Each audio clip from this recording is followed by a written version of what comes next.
አሰላሙ አለይኩም ወራህመቱላሂ ወበረካቱ። ውድና የተከበራችሁ ውድ የቻናሌ ቤተሰቦች እንደምን አላችሁ? ያለሁኝ አልሐምዱሊላህ። በያላችሁበት ሰላማችሁ ብዝት ይበልኝ። ወደ ሀገሬ ልጆች ላይክ፣ ሼር፣ ሰብስክራይብ በማድረግ ቤተሰብ ሁኑኝ፣ አበረታቱኝ ማለት ነው።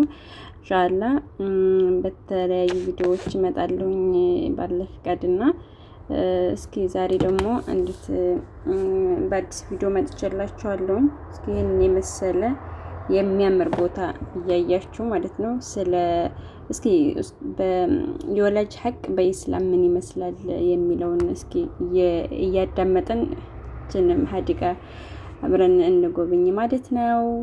አብራችን ቆዩ የኔ ውድ ጓደኞች፣ እህት፣ ወንድሞች ማለት ነው። ላይክ፣ ሼር፣ ሰብስክራይብ እያደረጋችሁ አዳምጡን ማለት ነው። ወደ ሀዲሱ ተራራን የሚያቀልጠው ይህ ቁርአን ነው። ወኢዛ ቱልየት ዐለይሂም አያቱሁም ዛደቱሁም ኢማናን። ትክክለኛ የአላህ ባሪያዎች የሚባሉት የአላህ ቁርአን በተነበበላቸው ጊዜ ዛደቱሁም ኢማናን፣ ኢማናቸው ይጨምራል።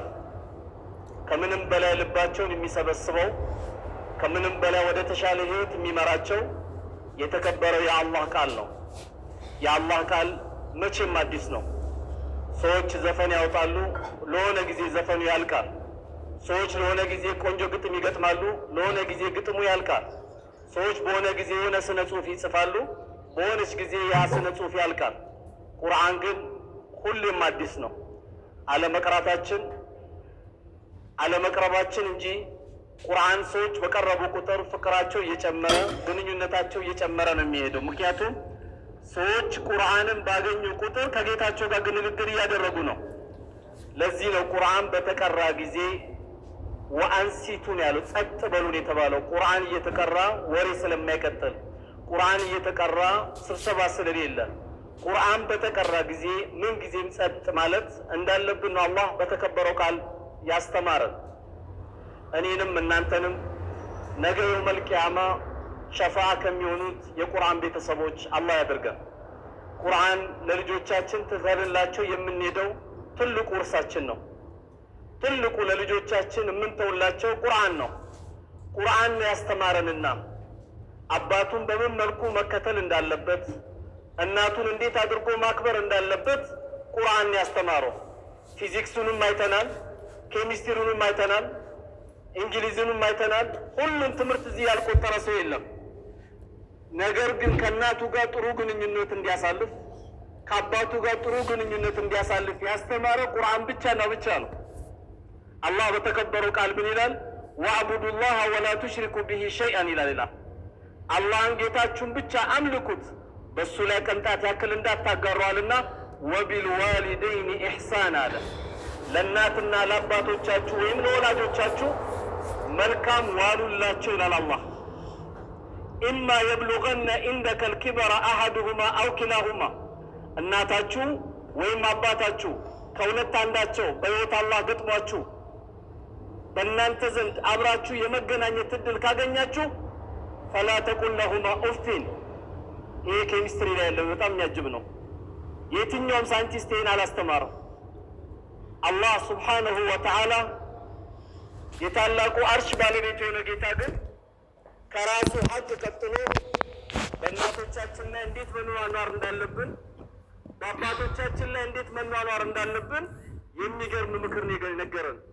እንዲህ በላቸው እኮ አይደለም፣ የተለያየ የምናሳያቸው አክሽን አይደለም እኮ ለእናት ለአባቶቻችን። ትልቁ ስድብ በእስልምና የሚባለው እናትና አባቱን አንድ ሰው ትልቁ ስድብ ተብሎ የሚነገረው ምንድን ነው? ኡፍ ብሎ መሳደብ ነው። ኡፍ ደግሞ ለእኛ ትንሽ አይደለች። ኡፍ ብለን መሳደቡ በእስልምና ትልቅ ወንጀል እሱ ነው ለእናትና ለአባት። ፈላ ተቁል ለሁማ ኡፍን፣ ኡፍ እንዳትላቸው። ወላ ተንሐሩሁማ፣ እንዳታመናጭቃቸው። ወቁል ለሁማ ቀውለን ከሪማ፣ ጥሩ የሆነ ንግግር ተናገራቸው።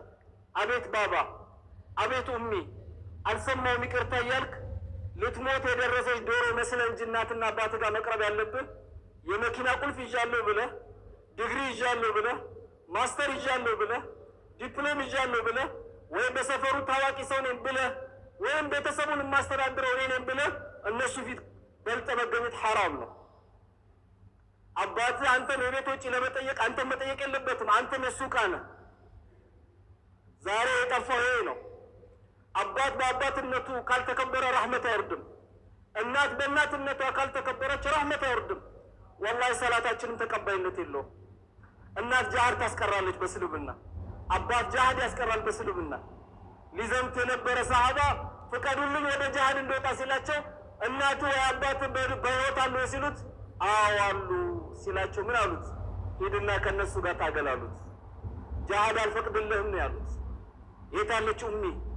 የታለ ባባ? እዛ ሀገር ቤት ያሉት እናቶቻችን 2 አይነት ነጠላ ጫማ የሚለብሱት መቼን ያስታወስናቸው? ለአረፋ አስታውሰን ጀነት ልንገባ በሆነ ጊዜ ሄደን ጀነት ትልቅ የሆነ ብርቅ ነገር ሰጥቶን እማንጠቀምባቸው ከሆነ በጣም ከባድ ነው። ሰሃቦች አባት እናት ሚስት ሲሞትባቸው ታዚያቸው ቀላል ነው። ልጅ ሲሞትባቸው ታዚያቸው ቀላል ነው። እናት አባት ሲሞትባቸው በጣም ታዚያን ያጠብቃሉ። ከዛ ይጠየቁ ነበር፣ ለምንድን ነው እንደዚህ ጥብቅ የምታደርጉት ሲባሉ ምንድን ነው የሚሉት? አንዱ የጀነት በር ስለተቆለፈብኝ ነው ይላል።